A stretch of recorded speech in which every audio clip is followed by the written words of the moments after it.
Na Pidgin Tori global be dis, where foreign tori dey drop for your ear with correct Naija Pidgin. If e dey happen for the world, we go dey run am here the way you sabi am. Oya, make we enter today gist. President Donald Trump don tell US embassies make dem stop to fix appointment for student visa interviews as im administration wan increase how dem go check students dem social media.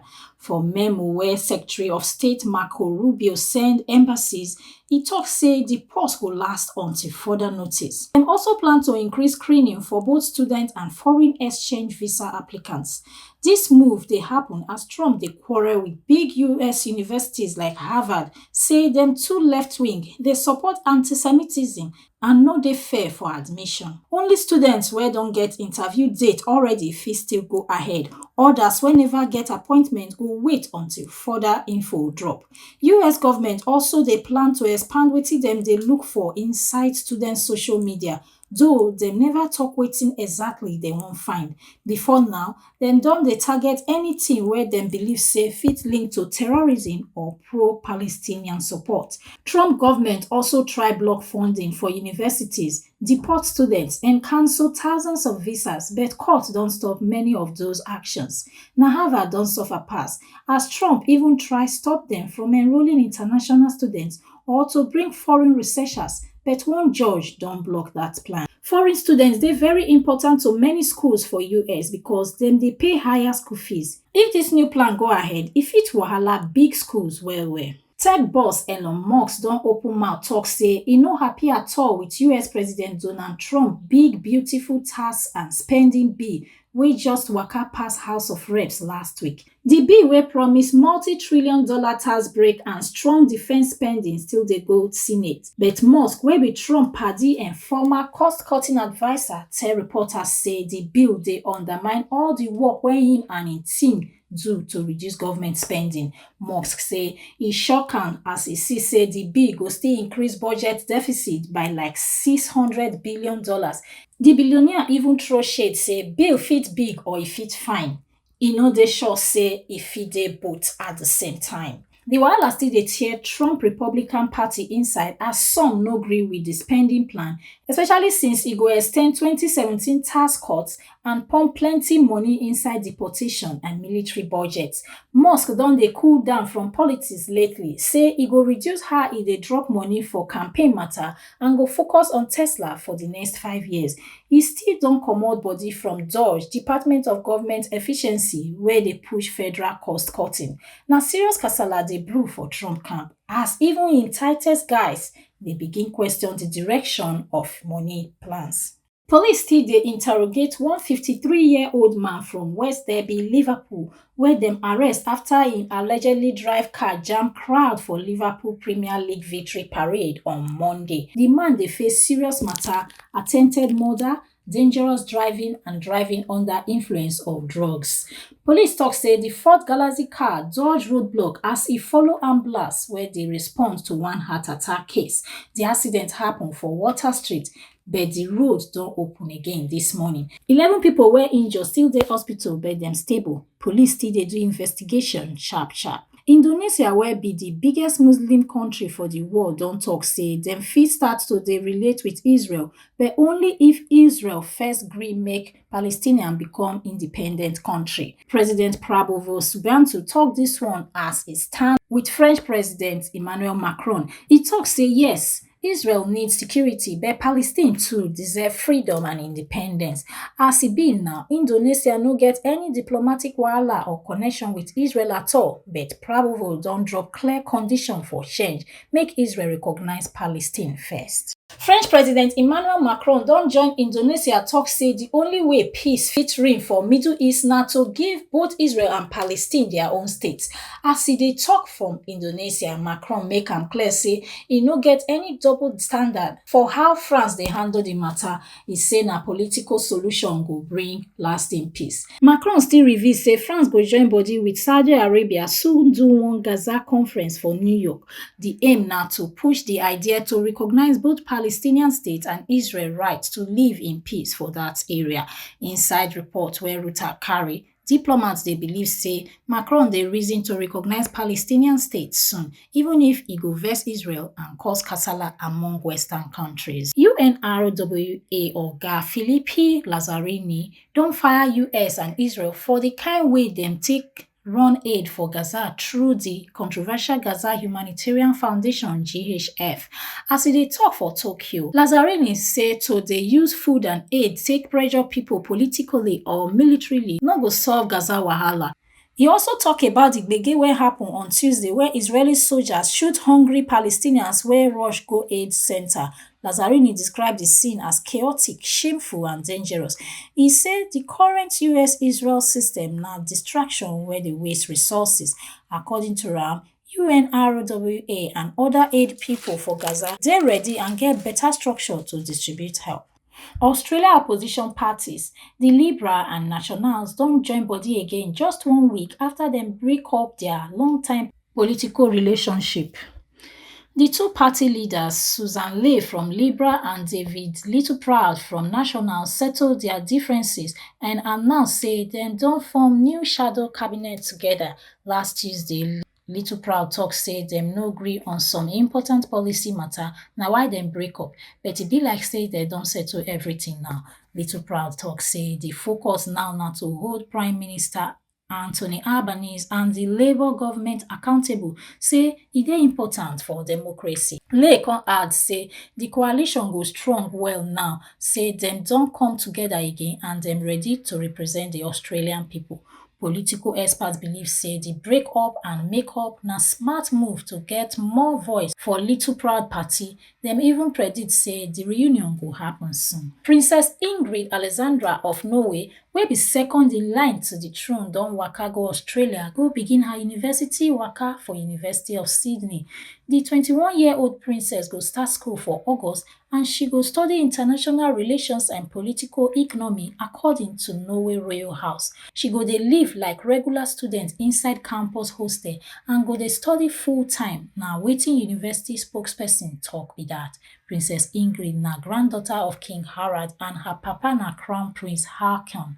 She just finish 15 months military service as engineer, soldier and riflewoman. The royal family tok say she dey happy to face her books well for the next few years.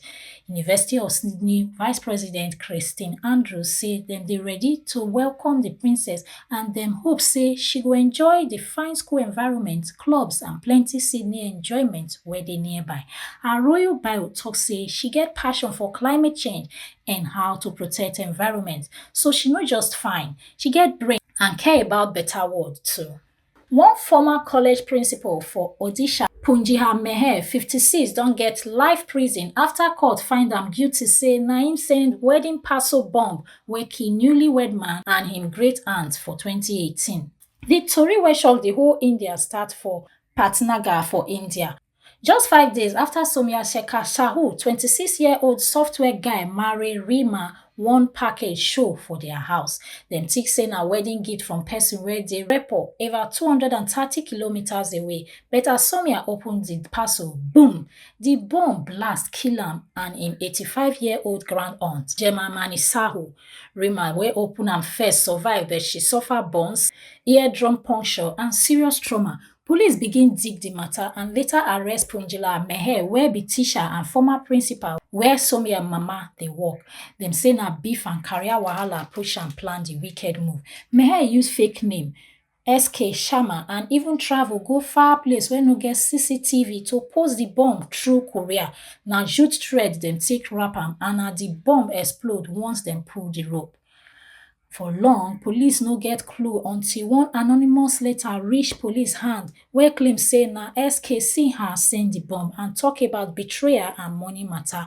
Na dis twist make police suspect say the sender na the killer. The handwriting and inside gist wey only the real sender fit know make investigators focus on Meher.